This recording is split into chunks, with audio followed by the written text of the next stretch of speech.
The roar of the engine, the glint of chrome in the sunlight, the rumble of Harleys down a deserted highway. This is the world of outlaw motorcycle gangs, a world shrouded in mystery, danger, and a raw, unfiltered pursuit of freedom. It's a world born out of the ashes of World War II, where disillusioned veterans, unable to find their place in a society that felt too small for their experiences, sought solace and brotherhood in the open road and the thrumming pulse of a powerful machine.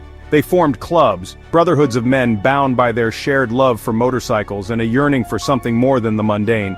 But this nascent subculture wouldn't remain in the shadows for long. In the summer of 1947, the small town of Hollister, California became the epicenter of a cultural earthquake. What began as a motorcycle rally, a gathering of like-minded individuals seeking camaraderie and a break from the norm, descended into chaos as drunken brawls and public disturbances erupted, fueled by alcohol and a simmering rebellion against societal expectations. The incident, later dubbed the Hollister Riot, though relatively minor in the grand scheme of things, was seized upon by the media, transforming these motorcycle enthusiasts into symbols of societal unrest and rebellion. The image of the rebellious biker, clad in leather, their faces etched with the hardships they'd endured, resonated with a generation disillusioned with the American dream. The label one percenter, a term born from the American Motorcyclist Association's statement that 99% of motorcyclists were law-abiding citizens, was adopted as a badge of honor, a defiant declaration of their outsider status. These men, and the clubs they formed, embraced the outlaw image, their motorcycles becoming symbols of defiance, their brotherhood a shield against a world that seemed determined to misunderstand them.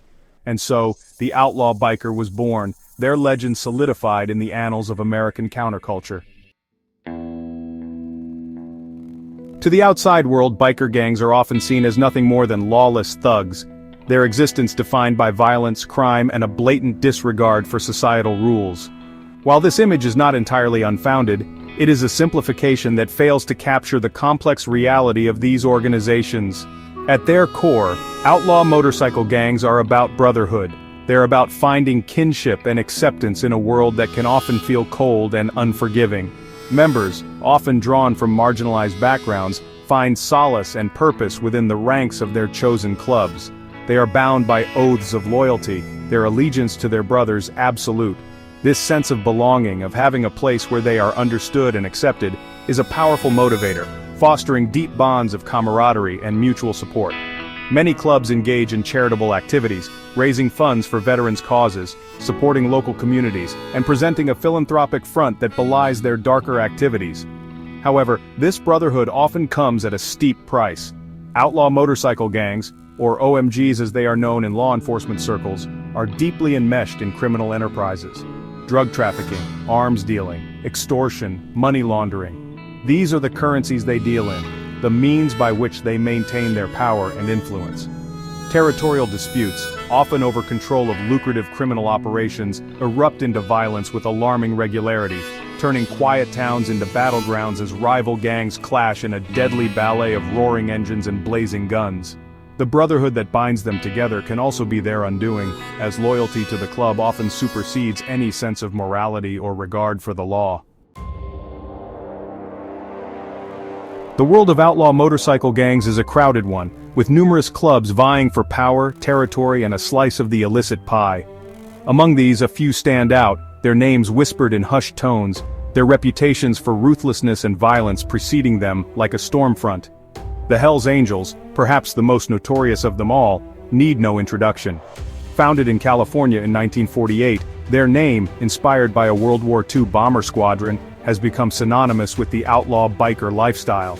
Their involvement in the infamous Altamont Free Concert in 1969, where a concert-goer was stabbed to death during the Rolling Stones set, cemented their image as dangerous outlaws. The Bandidos, rivals of the Hells Angels, are another major player in this dangerous game. Founded in Texas in 1966, they are known for their fierce independence and their deep involvement in the drug trade.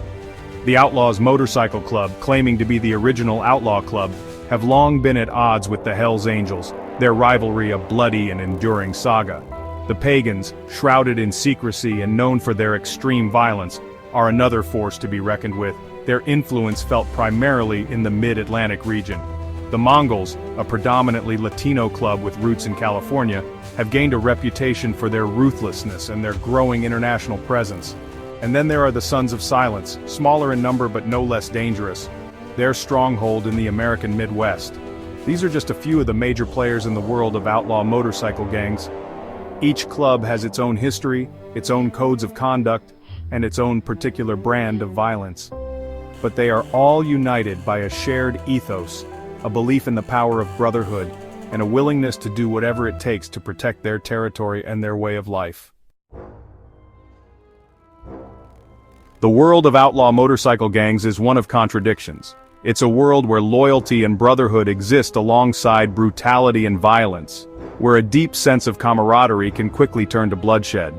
The allure of this lifestyle, the sense of freedom and rebellion it represents, is undeniable.